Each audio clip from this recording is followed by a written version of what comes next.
Welcome to Genesee County Visionaries.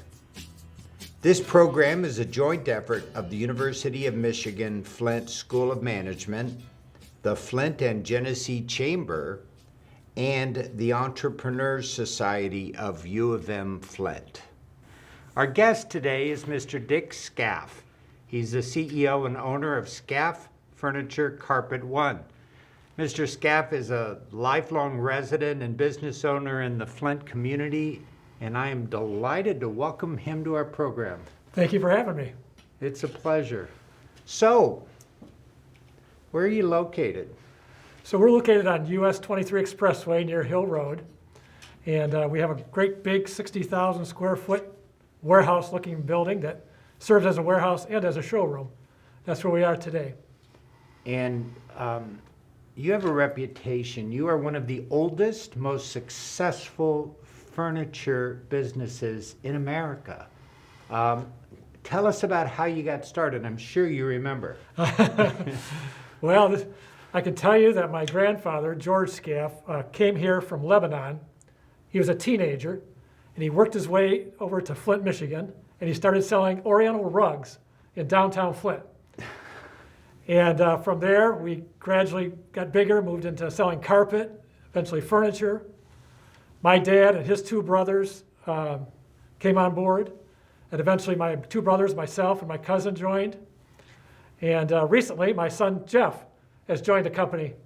And so we've made it to the fourth generation, and we'll be celebrating our 111th year in business next month. So you're older than General Motors? Yeah, I guess so. That's impressive. And it's a family business. Yes. And you have children that grew up in the area?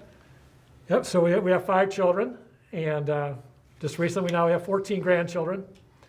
And some are still living nearby, so that's great. Yeah. So what do you like to do with them in your spare time? Yeah, well, I enjoy watching them go to their basketball games or their soccer games or play in the snow, whatever it is. We really enjoy our children and our grandchildren. So you've been able to thrive in Flint. What is the secret to your success? How are you doing it? Yeah, well, I was able to take over a business that was already established, so didn't have to start from scratch. But one of the things when I think about what's the key to a successful business, I think we have to find good employees. That's one of the first things I think about is hiring good people and keeping good people, attract and retain good people. That's probably number one. But right behind it, or right tied with it, would be we got to take care of our customers, and we got to do a good job finding the right products for them and servicing them. And I have to tell you, I think about our employees and I think about our customers as like family. And how would I want to be treated if I was walking into the store? How would I want to be treated if I'm working for somebody? And so anyway, that seems to have been helpful for us. And that if we take care of the customer, we take care of the employee, we'll be all right. So when you say take care of the customer, you've got a reputation as a quality product and excellent service for the customers. We've just been through a bit of a mess with this thing called COVID. How have you managed during this pandemic? Well, Are you still here? Yeah, we're still here. COVID came on us March 3rd, and we were closed. We had to, because of the shutdown, we were closed for 2 months, and those are difficult. I bet. Because we continued to pay our employees during that time, and so it was difficult. But we didn't know what would happen when things opened up. As it turns out, business boomed after the lockdown, and I'm thankful for that. Did you expect that? No, I didn't expect that. I didn't expect that. Now, it's easy to look back and say, well, people weren't going out to eat, people weren't vacationing, people got extra money from the government. They sat around their house and they looked around and said, well, we could use a new sofa. All right. So those guys, but we didn't know it at the time it was going to be like that. Well, that would have been hard to predict. I can look at your business now and say that's predictable. You should have figured it out. You should have anticipated it. But the reality is nobody knew. Are the supply chains becoming a bit less tangled now? It's still a problem. We've never experienced delays in ordering furniture like we've had in the last year or so. Sometimes it can be 4 months, 6 months, 8 months if somebody wants to custom order a piece of furniture. Now, we do have a lot of furniture in stock that we can deliver right away, but we never had anything like this. That was part of the commercial, by the way. Just say, well, you're famous on TV in the area. Everyone has to have a picture in your chair. And so you there can't be, they're fun, but they're effective. I've yet to talk to a person since we first met that hasn't seen your television interviews. So that appears to work. Well, you know, our brand of who we are is a local family-owned business that wants to give back to the community. And so by having my daughter and my grandchildren in the ads just promotes the fact we're a family business. And I do get a lot of comments from people about the grandchildren. They love seeing them on the TV, and that's fun for me. Well, you've been a member, an important member to the Flint community your whole life, and you're also well known for your philanthropy. Tell me a bit about that. So we've always wanted to give back and support the community that supported us. We've probably made a stronger emphasis on this aspect in the last 5 or 10 years. And we kind of tied in some of our, as you call it, philanthropy with promotions. And so our biggest one that we've done for the last 10 years is called Save and Share. So 5% of our proceeds from that weekend after Thanksgiving, we give to 4 local charities. And it's good for the customer, they get great prices, it's good for us, we get a lot of sales, and it's good for the nonprofits as well. So we've raised, I want to say it's been very successful. We've raised almost $180,000 for those 4 organizations. All right. Well, that's important. Which organizations, if I may? Yes, Communities First, Carriagetown Ministries, Whaley's Children's Center, and Food Bank of Eastern Michigan. Well, thank you for that. You've been here longer than the University of Michigan-Flint, just so you know. And so these kind of philanthropic activities are important for our community. I train students and send them out in the community to employers. And some work for nonprofits, but most are in the for-profit area. We're trying to retain these students here. What advice do you have for my management students?